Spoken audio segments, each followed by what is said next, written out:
자, 그러면 우리 이제 생리학 마지막 장입니다. 내분비계 및 기타 여러분 교재 25페이지인데요.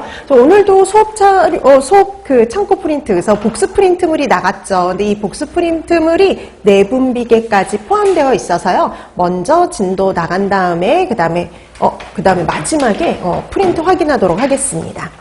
자, 그래서 여러분 교재 25페이지 내분비계 및 기타. 그래서 여러분 이제 마지막 장은 이제 내분비계, 그러니까 호르몬 분비와 관련된 것과 그다음에 기타, 나머지 이제 여러분들이 조금 봐둬야 될 것들을 추가시켜 놓은 파트라고 보시면 돼요. 그래서 매년 나오는 건 아니지만 잊을만하면 한 번씩 출제되는 파트라고 생각하시면 될 것 같습니다.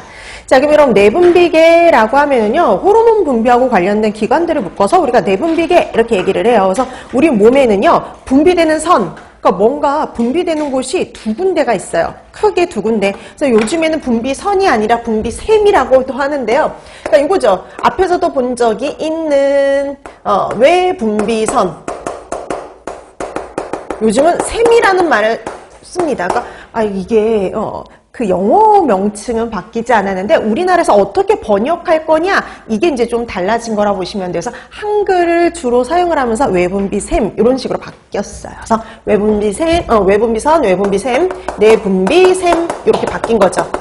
자, 외분비선, 외분비샘은요, 그러니까 우리 보통 소화액이요, 소화액. 소화액이 분비되는 것이 바로 외분비샘에서 분비가 되는데 얘네들은 도관하고 연결이 되어 있어요. 그래서 도관과 연결이 되어 있어서 이 도관을 통해 가지고 운반이 되는 것들이에요.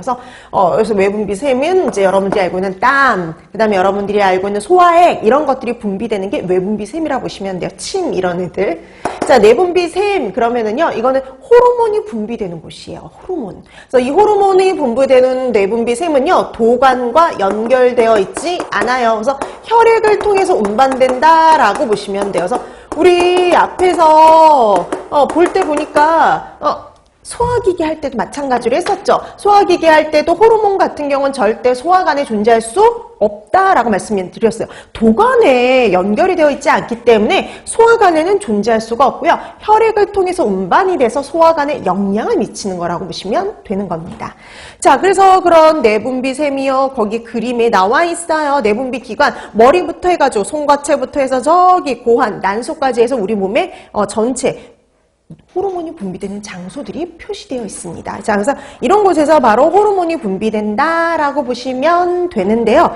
여러분들이 여기에서 기억할 건 간단히 이렇게 기억하시면 돼요. 분비되는 장소, 어디서 분비되는지, 그 다음에 호르몬, 그리고 이 호르몬이 하는 기능, 요걸 세 가지를 연결해 두면은요, 여기 내분비계와 관련된 공부는 끝났다라고 보시면 돼요. 근데 그 중에서도 호르몬의 기능도 되게 여러 가지거든요. 여러분, 호르몬의 기능이 하나가 아니라 여러 가지 다기능을 갖고 있는 애들이 많아요. 그럼 그걸 다 기억하는 것이 아니라 그 중에 제일 중요한 기능이 있어요. 그 중에서 가장 중요한 기능, 대표가 되는 기능 위주로 해서 잘 정리를 해 두시면 될 것 같습니다.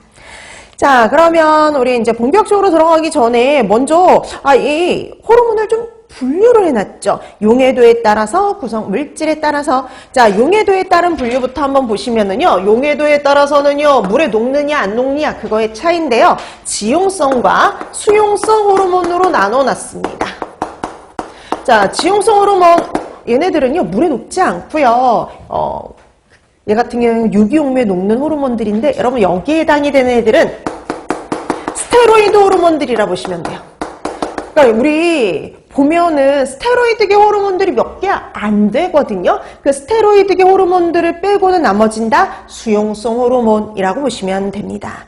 자, 그래서 스테로이드 호르몬 보시면 이 스테로이드 호르몬들은요, 분자량도 작고 지용성이다 보니까요, 세포막을 손쉽게 통과할 수가 있어요. 그래서 수용체가 어디 있느냐? 세포 안쪽에 있어요. 세포 내, 내지는 세포질, 세포질에 있는, 세포 내에 있는 수용체와 결합을 해서요,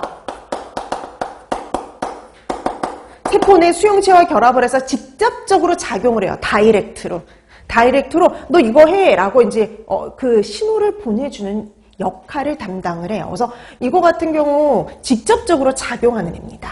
자, 그에 비해서 수용성 호르몬은 아미노산도 있고 펩티드 호르몬도 있고, 근데 가장 대표적인 게 단백질계 호르몬들이에요. 자, 특히 이 단백질 호르몬들은 어떤 특징을 갖고 있냐면, 여러분, 단백질들은 분자량이 어마어마하게 커요. 그래서 세포막을 통과할 수가 없습니다. 그래서 세포막을 통과할 수가 없기 때문에 수용체가 어디에 있느냐? 바로 여기에 있어요. 여기. 세포막이요. 그래서 세포막에 있는 수용체와 결합한다라고 보시면 돼요. 그래서 얘는 세포막에 있는 수용체하고 결합해요. 그럼 여러분, 세포막에 있는 수용체하고 결합하면 얘가 안쪽으로 들어갈 수 있느냐? 그건 아니에요. 못 들어가요. 이렇게 등치 큰 애를 어떻게 이동을 시키겠어요? 그래서 세포막에 있는 수용체하고 결합을 하면 그 다음에는 2차 전령이라는 걸 만들어냅니다. 나 대신